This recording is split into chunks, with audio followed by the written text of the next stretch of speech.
Xin chào mừng quý vị và các bạn đã quay trở lại với kênh Khoa học ứng dụng. Tôi là Lena.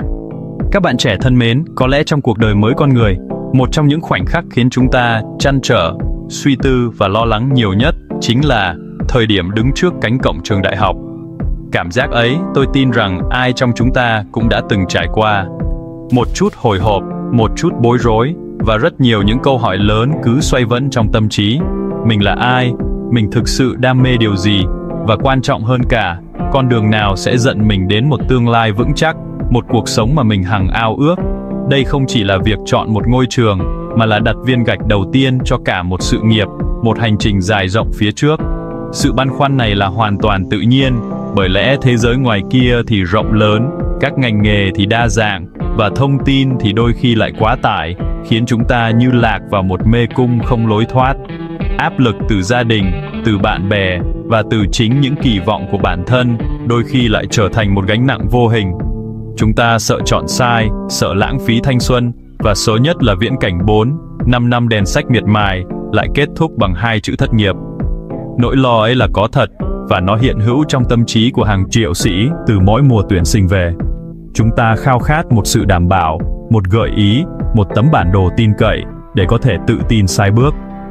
Vì vậy, trong video ngày hôm nay, với tất cả sự thấu hiểu và sẻ chia, tôi muốn cùng các bạn khám phá những con đường sự nghiệp đang rộng mở nhất. Đây là những ngành nghề không chỉ khát nhân lực một cách trầm trọng, mà còn hứa hẹn một mức thu nhập xứng đáng, một tương lai ổn định và nhiều cơ hội để bạn tỏa sáng. Hãy xem video này như một cuộc trò chuyện thân tình, một người anh đi trước chia sẻ kinh nghiệm, để giúp bạn có thêm thông tin, thêm sự tự tin, và đưa ra lựa chọn sáng suốt nhất cho chính cuộc đời mình. Chúng ta hãy cùng nhau bắt đầu hành trình này nhé. Khi chúng ta nói về những ngành nghề cao quý, có lẽ hình ảnh đầu tiên hiện lên trong tâm trí nhiều người chính là chiếc áo blouse trắng. Ngành y, và cụ thể là nghề bác sĩ, từ xưa đến nay vẫn luôn giữ một vị thế đặc biệt trong xã hội. Đây không chỉ là một công việc mà là một sứ mệnh giành giật sự sống, xoa dịu nỗi đau và mang lại hy vọng cho con người. Xã hội càng phát triển, đời sống càng được nâng cao, thì nhu cầu chăm sóc sức khỏe lại càng trở nên cấp thiết hơn bao giờ hết.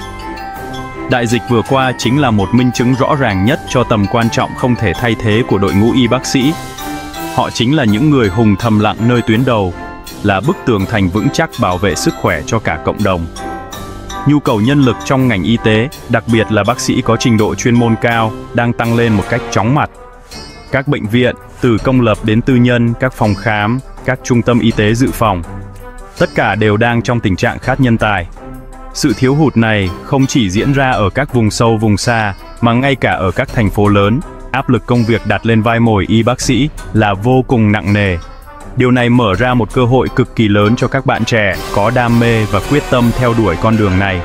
Lựa chọn trở thành bác sĩ đồng nghĩa với việc bạn gần như không bao giờ phải đối mặt với nỗi lo thất nghiệp. Tất nhiên, con đường để khoác lên mình chiếc áo blouse trắng chưa bao giờ là dễ dàng. Đó là cả một quá trình học tập gian khổ, đòi hỏi sự hy sinh, lòng kiên trì và một trái tim nhân hậu, dũng cảm. Những đêm trắng trực cấp cứu, những kỳ thị căng thẳng, những kiến thức y khoa khổng lồ cần phải cập nhật liên tục. Nhưng phần thưởng nhận lại thì hoàn toàn xứng đáng. Bên cạnh một mực thu nhập hấp dẫn, ổn định và ngày càng tăng theo kinh nghiệm thâm niên, niềm hạnh phúc lớn nhất của người bác sĩ chính là sự kính trọng của xã hội và niềm vui khi cứu chữa được cho bệnh nhân. Đó là giá trị tinh thần mà không tiền bạc nào có thể mua được. Nếu bạn là người có học lực tốt ở các môn khoa học tự nhiên, có khả năng chịu được áp lực cao, và quan trọng nhất là có một tấm lòng yêu thương con người, mong muốn cống hiến cho xã hội, thì ngành y chính là một lựa chọn không thể tuyệt vời hơn. Hãy cân nhắc thật kỹ, bởi đây là một sự nghiệp có thể định hình không chỉ tương lai của bạn, mà còn mang lại giá trị to lớn cho cộng đồng. 8 bằng y khoa không chỉ là một chứng chỉ nghề nghiệp, nó là một lời cam kết, một lợi thế Hippocrates thiêng liêng mà bạn sẽ theo đuổi suốt cả cuộc đời. Nếu như bác sĩ là người trực tiếp chẩn đoán và điều trị bệnh, thì dược sĩ chính là những chuyên gia thầm lặng, những người nắm giữ chìa khóa của sự phục hồi. Họ là cầu nối quan trọng giữa bác sĩ, thuốc và bệnh nhân. Vai trò của dược sĩ không chỉ đơn thuần là đứng sau quầy bán thuốc như chúng ta thường nghĩ. Thế giới của ngành dược rộng lớn và phức tạp hơn rất nhiều. Từ khâu nghiên cứu, bào chế ra một viên thuốc mới, đến việc kiểm nghiệm chất lượng, quản lý sản xuất, tư vấn sử dụng thuốc an toàn, hiệu quả. Tất cả đều cần đến bàn tay và khối óc của người dược sĩ. Họ đảm bảo rằng mọi viên thuốc đến tay người bệnh đều là sản phẩm tốt nhất, an toàn nhất. Sự phát triển của ngành dược Việt Nam trong những năm gần đây là một câu chuyện đầy ấn tượng. Chúng ta không còn chỉ phụ thuộc vào thuốc nhập khẩu, mà đã có rất nhiều công ty dược phẩm trong nước vươn lên mạnh mẽ, đầu tư vào nhà máy đạt chuẩn quốc tế, nghiên cứu và sản xuất ra những loại thuốc chất lượng cao. Cùng với đó, hệ thống nhà thuốc, chuỗi bán lẻ dược phẩm cũng nở rộ khắp nơi, từ thành thị đến nông thôn. Tất cả những điều này đã tạo ra một cơn khát nhân lực dược sĩ có trình độ chuyên môn cực kỳ lớn. Nhu cầu tuyển dụng dược sĩ đại học, dược sĩ lâm sàng, trình dược viên, chuyên viên nghiên cứu và phát triển luôn ở mức cao. Cơ hội việc làm cho một dược sĩ sau khi ra trường là vô cùng phong phú và đa dạng. Bạn có thể làm việc tại các bệnh viện với vai trò dược sĩ lâm sàng, tư vấn cho bác sĩ về phác đồ điều trị. Bạn có thể làm việc tại các công ty sản xuất dược phẩm trong bộ phận nghiên cứu, đảm bảo chất lượng hoặc marketing. Bạn cũng có thể trở thành một trình dược viên năng động, giới thiệu sản phẩm mới đến các nhà thuốc, bệnh viện. Và tất nhiên, bạn hoàn toàn có thể tự mình mở một nhà thuốc, làm chủ công việc kinh doanh của riêng mình. Mỗi con đường đều mang đến những thử thách và cơ hội riêng, nhưng điểm chung là một mức thu nhập ổn định và rất hấp dẫn. Để trở thành một dược sĩ giỏi, bạn cần có một nền tảng kiến thức vững chắc về hóa học, sinh học, cùng với sự cẩn thận, tỉ mỉ và tinh thần trách nhiệm cao. Bởi lẽ, chỉ một sai sót nhỏ trong việc cấp phát hay tư vấn thuốc cũng có thể gây ra những hậu quả nghiêm trọng. Nếu bạn yêu thích lĩnh vực chăm sóc sức khỏe nhưng lại thiên về nghiên cứu, về sự chính xác và logic, thì ngành dược chính là một mảnh đất màu mỡ để bạn gieo trồng và gặt hái thành công. Đây là một ngành học của trí tuệ, của sự tận tâm và mang lại giá trị thiết thực cho cuộc sống. Trong một bệnh viện, nếu bác sĩ được ví như bộ não, thì những người điều dưỡng chính là trái tim, là đôi tay, là linh hồn của cả hệ thống. Họ là những người ở bên cạnh bệnh nhân nhiều nhất, từ việc tiêm, truyền thuộc, thầy băng, theo dõi các chỉ số sinh tồn, cho đến việc chăm sóc vệ sinh cá nhân, động viên tinh thần. Công việc của người điều dưỡng đòi hỏi một sự kết hợp hoàn hảo giữa kiến thức chuyên môn, kỹ năng thực hành và một tấm lòng nhân ái, bao dung vô bờ bến. Họ không chỉ chăm sóc bệnh tật, mà còn chăm sóc cả tâm hồn của người bệnh, giúp họ có thêm sức mạnh và niềm tin để chiến đấu với bệnh tật. Thực tế hiện nay đang gióng lên một hồi chuông báo động về tình trạng thiếu hụt nhân lực điều dưỡng một cách trầm trọng. Tỷ lệ điều dưỡng trên 1 vạn dân của Việt Nam vẫn còn ở mức rất thấp so với tiêu chuẩn của Tổ chức Y tế Thế giới và các nước trong khu vực. Áp lực công việc thì ngày càng lớn, trong khi số lượng điều dưỡng viên lại không đủ để đáp ứng. Dự báo trong vòng 10 năm tới, khi dân số Việt Nam bước vào giai đoạn già hóa, nhu cầu về chăm sóc sức khỏe, đặc biệt là chăm sóc dài hạn cho người cao tuổi, sẽ tăng lên một cách đột biến. Điều này có nghĩa là nhu cầu tuyển dụng điều dưỡng sẽ còn tiếp tục tăng mạnh mẽ hơn nữa. Đây chính là cơ hội vàng cho những bạn trẻ yêu thích công việc chăm sóc và giúp đỡ người khác. Tốt nghiệp ngành điều dưỡng, bạn gần như nắm chắc trong tay một công việc ổn định. Cánh cửa nghề nghiệp không chỉ rộng mở tại các bệnh viện, trung tâm y tế trong nước, mà còn vươn ra cả thị trường quốc tế. Rất nhiều quốc gia phát triển như Nhật Bản, Đức, Canada đang có chính sách thu hút điều dưỡng viên Việt Nam sang làm việc với mức lương và chế độ đãi ngộ cực kỳ hấp dẫn. Đây là con đường không chỉ giúp bạn có một sự nghiệp vững chắc, mà còn có cơ hội trải nghiệm, học hỏi và phát triển bản thân ở một môi trường chuyên nghiệp, đẳng cấp. Tất nhiên, nghề điều dưỡng là một nghề vất vả, đòi hỏi sự hy sinh thầm lặng. Bạn sẽ phải đối mặt với những ca trực đêm, những tình huống cấp cứu căng thẳng và cả những nỗi đau, sự mất mát. Nhưng trên hết, đó là niềm hạnh phúc khi được chăm sóc, được sẻ chia và được nhìn thấy bệnh nhân của mình khỏe mạnh trở lại. Nếu bạn có một trái tim ấm áp, một đôi tay khéo léo và một tinh thần thép không ngại khó khăn, vất vả, hãy tự tin lựa chọn ngành điều dưỡng. Xã hội đang rất cần những người như bạn, những thiên thần áo trắng thầm lặng nhưng vô cùng quan trọng. Công nghệ thông tin, hay gọi tắt là IT, thực sự là ngôn ngữ của tương lai. Chúng ta đang sống trong một kỷ nguyên mà công nghệ len lỏi vào từng ngóc ngách của cuộc sống. Từ chiếc điện thoại thông minh trên tay bạn, ung dung bạn dùng để đặt xe, cho đến hệ thống quản lý của một tập đoàn khổng lồ. Tất cả đều được vận hành bởi những dòng mã lệnh, bởi sức mạnh của công nghệ thông tin. Ngành IT không còn là một lựa chọn nữa, nó đã trở thành xương sống của nền kinh tế số, là ngôn ngữ chung của toàn cầu. Bất kỳ một doanh nghiệp nào, dù lớn hay nhỏ, muốn tồn tại và phát triển trong thế giới hiện đại, đều phải ứng dụng công nghệ. Điều này đã tạo ra một lực cầu nhân sự trong ngành IT lớn đến mức không thể tưởng tượng được. Khát nhân lực là từ chính xác nhất để mô tả về thị trường lao động ngành IT tại Việt Nam hiện nay. Các công ty công nghệ từ các tập đoàn đa quốc gia như Google, Microsoft, Samsung cho đến hàng ngàn công ty startup trong nước, tất cả đều đang trong một cuộc săn đầu người quyết liệt. Họ cần lập trình viên, kỹ sư kiếm thủ phần mềm, chuyên gia an ninh mạng, nhà phân tích dữ liệu, quản trị hệ thống. Nhu cầu lớn đến mức cũng không đủ cầu, dẫn đến một tình trạng là nhiều sinh viên IT giỏi đã được các công ty đặt gạch từ khi còn ngồi trên ghế nhà trường với những lời mời làm việc vô cùng hấp dẫn. Một trong những sức hút lớn nhất của ngành IT chính là mức lương. Đây là một trong những ngành có mức thu nhập khởi điểm cao nhất và tốc độ tăng lương nhanh nhất hiện nay. Một lập trình viên mới ra trường có thể dễ dàng nhận được mức lương trên 10 đến 15 triệu đồng và con số này sẽ tăng lên nhanh chóng theo kinh nghiệm và năng lực của bạn. Với những chuyên gia có kinh nghiệm, những kiến trúc sư hệ thống hay những nhà quản lý dự án giỏi, mức thu nhập hàng trăm triệu mỗi tháng là điều hoàn toàn có thể đạt được. Cơ hội việc làm không chỉ giới hạn trong nước, với kỹ năng và ngoại ngữ tốt, bạn có thể làm việc cho bất kỳ công ty nào trên thế giới ngay tại Việt Nam. Tuy nhiên, ngành IT cũng là một ngành đòi hỏi sự học hỏi không ngừng. Công nghệ thay đổi từng ngày, từng giờ, và nếu bạn không liên tục cập nhật kiến thức, bạn sẽ nhanh chóng bị tụt hậu. Ngành này phù hợp với những bạn có tư duy logic tốt, yêu thích giải quyết vấn đề, kiên trì và có khả năng tự học cao. Nếu bạn đam mê công nghệ, thích sáng tạo ra những sản phẩm làm thay đổi thế giới, thì đừng ngần ngại dấn thân vào lĩnh vực đầy tiềm năng này. Cánh cửa của ngành IT luôn rộng mở, chào đón những bộ óc tài năng và sẵn sàng chinh phục thử thách.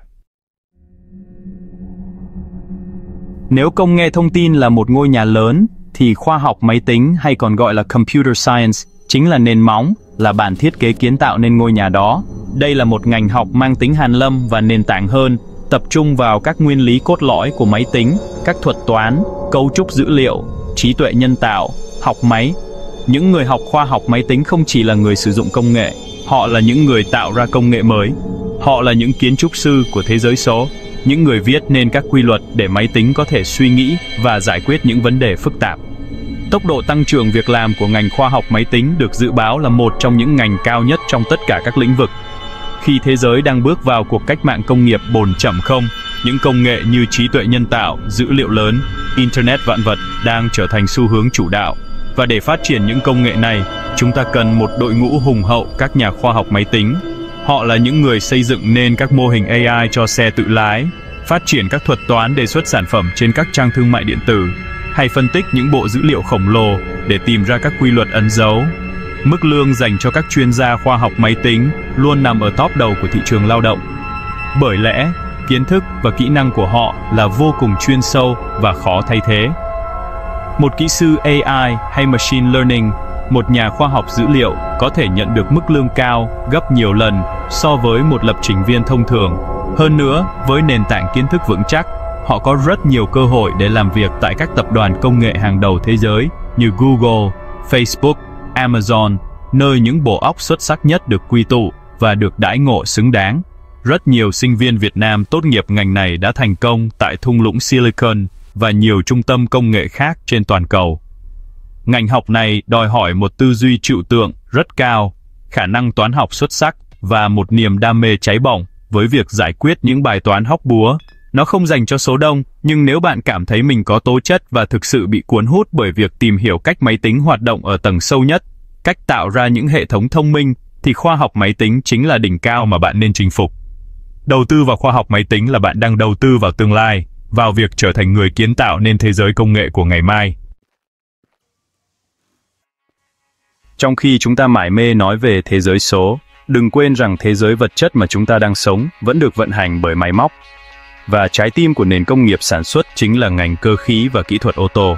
Từ những chiếc xe hơi lướt đi trên đường, những cỗ máy khổng lồ trong nhà xưởng, cho đến những con robot tự động trên dây chuyền lắp ráp, tất cả đều là sản phẩm của ngành kỹ thuật cơ khí.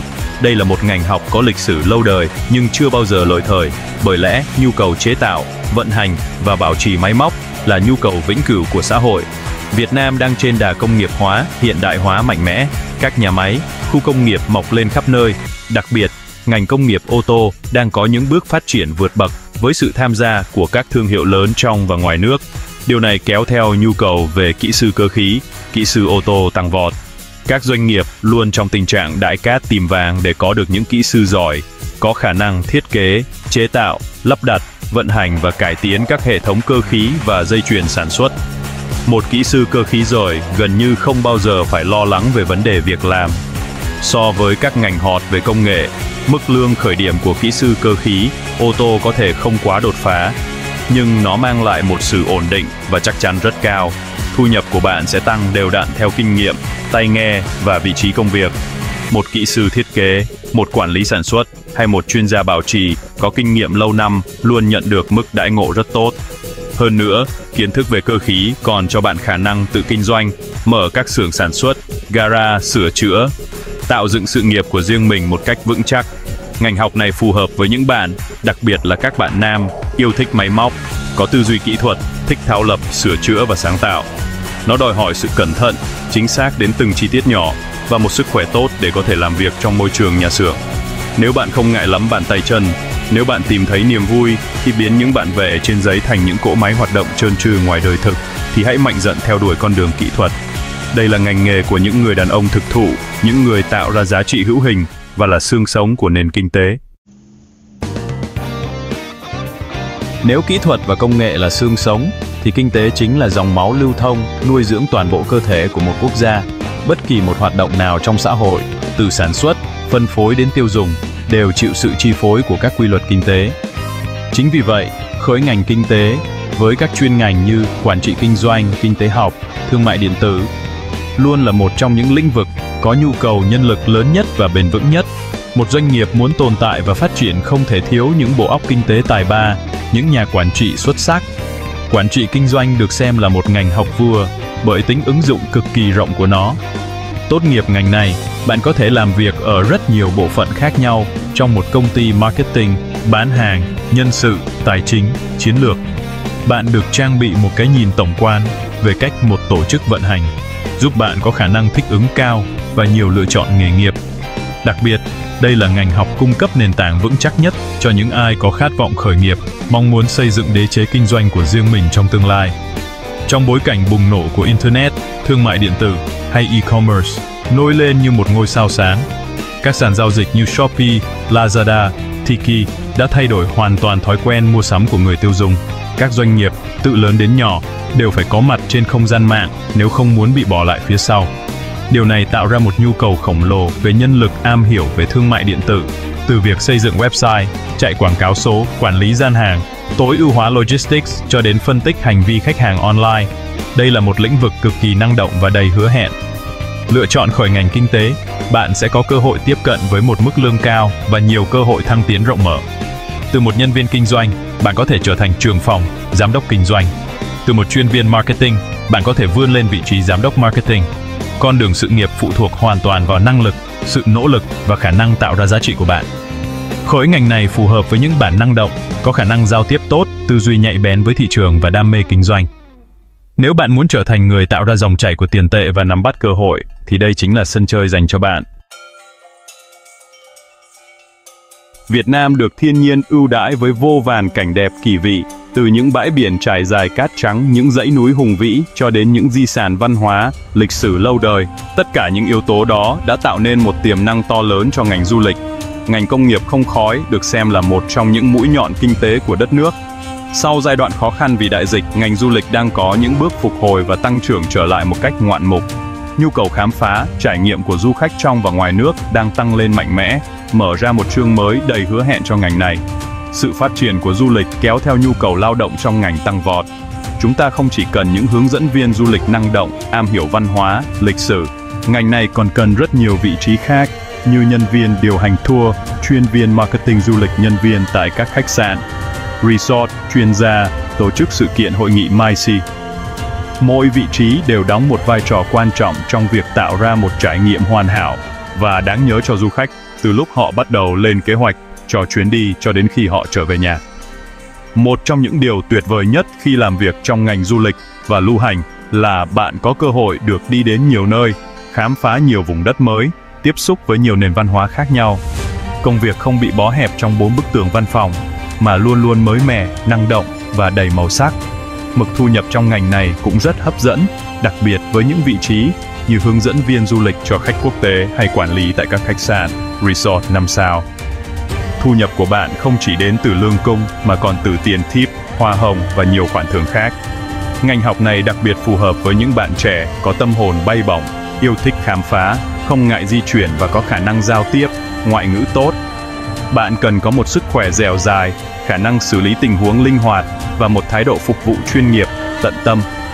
Nếu bạn mơ ước một công việc mà mỗi ngày đều là một hành trình mới, được đi để làm việc và làm việc để được đi, thì quản trị du lịch và lữ hành chính là tấm vé thông hành đưa bạn đến với cuộc sống đầy trải nghiệm và thú vị đó.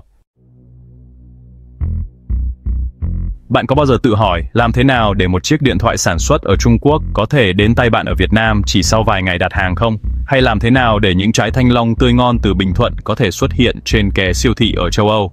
Câu trả lời nằm ở logistics và quản lý chuỗi cung ứng, một ngành nghề thầm lặng nhưng có vai trò cực kỳ quan trọng, được ví như mạch máu của nền kinh tế toàn cầu. Nó là nghệ thuật và khoa học của việc di chuyển, lưu trữ và phân phối hàng hóa từ điểm sản xuất đến điểm tiêu dùng một cách tối ưu nhất về thời gian và chi phí.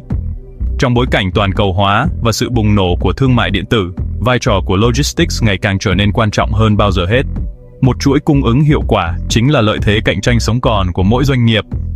Việt Nam, với vị trí địa lý chiến lược và nền kinh tế đang phát triển nhanh, đang trở thành một trung tâm logistics quan trọng trong khu vực.